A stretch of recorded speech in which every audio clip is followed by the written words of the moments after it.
What's up, Guardians, and welcome back, Warlocks. I'm Profane, and thank you as always for checking out the video. As we continue to explore the best builds in Destiny, we circle back to take an updated look at an exceptional Arc build that just got some game-changing upgrades, making this one of the strongest Arc builds that Warlocks have ever had. Several weeks ago, I talked about the upcoming changes to Warlock Buddies, and how those changes would affect the VERITYS Brow exotic helmet. As of the most recent weekly update, those changes to buddies have taken effect, and that means that Warlock Buddies will now count as a grenade whenever it comes to the synergy with character stats, armor mods, and even class fragments. So by funneling the majority of our character stats into our grenade ability, we'll be able to give buddies like Ionic Sentries and Arc Souls as much as a 65% bonus in damage. And with the added bonuses that we'll get from VERITYS Brow, we're gonna have an extremely overpowered buddy setup. This exotic comes with a 4th magic intrinsic trait, but it really should be called space magic, because this lets us truly embody that persona of a caster, which is every warlock's fantasy. As you defeat enemies with arc weapons, you'll build up a stacking bonus to grenade regen and grenade damage. And because we are using the combination of Ionic Sentry and Arc Souls, we're going to be able to cash in on this bonus in several ways. At its early stages, this provides a 40% bonus in grenade damage, and you'll gain an extra 0.5% grenade energy every second. But once it's gotten built up to its maximum charge, you'll give any grenade a 100% bonus in damage, and the energy gains will be increased to 2.5% every second. This is going to boost the damage of our Storm Grenade, our Ionic Sentry, and Arc Souls, but it's only going to improve the regen rate of our Storm Grenade. What really pushes this build over the top is the cohesion that we have with one select artifact mod called Shieldcrush. This provides a bonus in grenade damage and grenade regen whenever we have Amplified active, and that will include the damage of all 3 of our grenade options. That's going to give us a 25% increase in damage and a 25% increase in regen rate, with both of those benefits getting stacked alongside the bonus that we'll get from our character stats and the VERITYS Brow. Even though we're not using the electrostatic mind aspect with this build, it shouldn't be much of a hassle to become amplified, as we'll trigger this bonus whenever rapidly defeating enemies with any arc ability or weapon. And when we are amplified, we're going to get a 15% bonus in damage resistance, an increase in movement speed, and improved weapon handling. We'll be able to build up charges of Ionic Sentry as we defeat enemies, and once this has charged up, it'll take over our grenade option. Whenever we throw an Ionic Sentry, it'll blind any target near its vicinity, and it's going to apply continuous damage over time, and it's going to chain that damage to nearby enemies. And if we can defeat additional enemies quick enough, we could see ourselves having 2 Ionic Sentries up at the same time, with both receiving the benefits of increased damage, but each sentry has a lifespan of 15 seconds. Now, there's a lot of players that would argue that running VERITYS Brow with Arc Souls is counterintuitive, because Arc Souls can steal your kills. But the entire premise of this exotic is to strike a balance between your weapons and grenades. So with Arc Souls now counting as a grenade, we want to be able to amplify their performance as much as we can. And since our damage bonus with VERITYS Brow is set up to decay over time, it'll be pretty easy to maintain our bonus grenade damage, as long as we continue to pick off a few enemies with our weapons. In terms of class fragments, the biggest change is that Arc Souls and Ionic Sentries will both trigger the effects of Spark of Shock, which means we have 3 sources to apply that, and that's going to make handling overload champions much easier. And don't forget that Ionic Sentries blind enemies, which would stun unstoppable champs. So with just the use of our grenades, we've got 2 champion types completely covered. We'll be using Spark of Resistance, which is going to more than double our overall damage resistance whenever we're amplified and surrounded by enemies.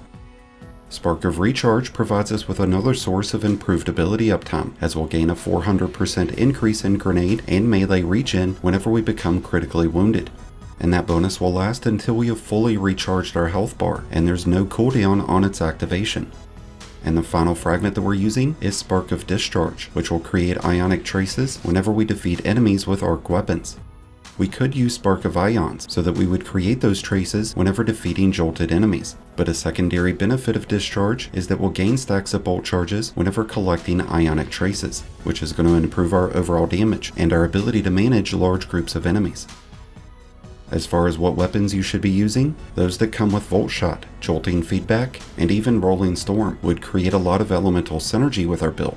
But you should also keep an eye out for Demolitionist, as this will give us another source of improving our grenade uptime. Strategist would also be a great option to improve our class ability uptime. And in terms of exotic weapons, the Centrifuge, Thunderlord, and Trinity Ghoul are some of my top recommendations. I find myself using Centrifuge more than anything, and that's because of all the extra explosions that we're able to create. It also reloads itself as I'm running, and it has the ability to handle overload and unstoppable champs.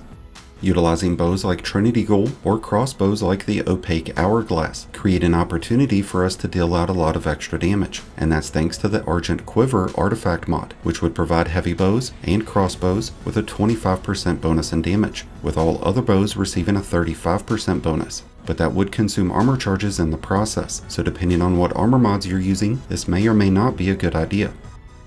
And if that is the case, we could make use of Elemental Overdrive instead, which will give us a 10% increase to the damage of any arc weapon whenever we collect an Ionic Trace. And that would stack alongside the bonus that we get from our character stats, weapon surges, and activity modifiers.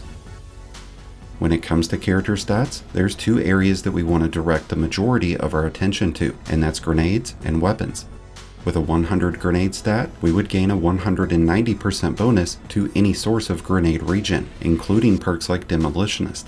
But once we go past 100 and start pushing towards 200, we'll start seeing the damage of our Storm Grenade, Ionic Sentries, and Arc Souls increase to as much as 65%.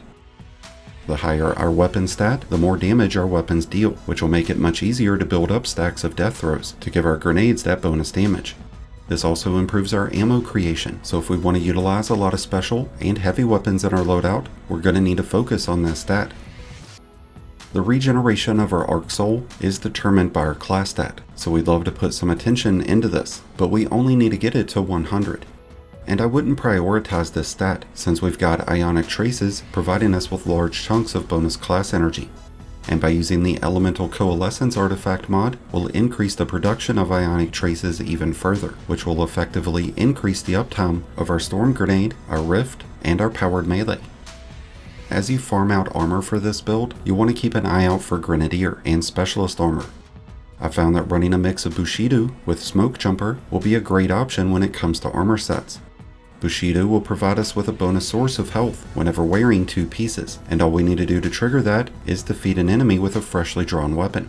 And with Smoke Jumper, we're getting bonus damage resistance whenever collecting an orb, and that should bring a lot of extra durability to a build that's always been considered to be more of a glass cannon.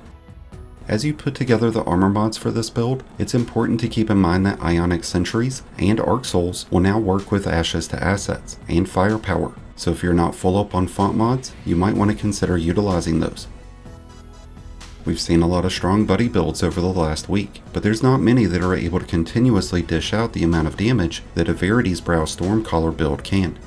So if you're looking for an easy to use build that's going to rip through enemies like a hot knife through butter, then you're going to need to check out what the VERITYS Brow has to offer. With that said, I wish you all the best of luck throughout your journeys. I'd love to hear your thoughts about the VERITYS Brow and all the recent changes to Warlocks. Let us know your thoughts down in the comments. If you need any help getting this build set up, then be sure to check out my Mobalytics and dim links which are down below. That's going to wrap things up for today's video, but thank you as always for checking it out. If you enjoyed and found it helpful, then be sure to hit that like button below, along with the subscribe button if you're new. Both are greatly appreciated, and both really do help support the channel. And so does being a member. So a big shout out and thank you to all of our channel members. And until next time, Guardians, this has been Profane, wishing you all some happy hunting.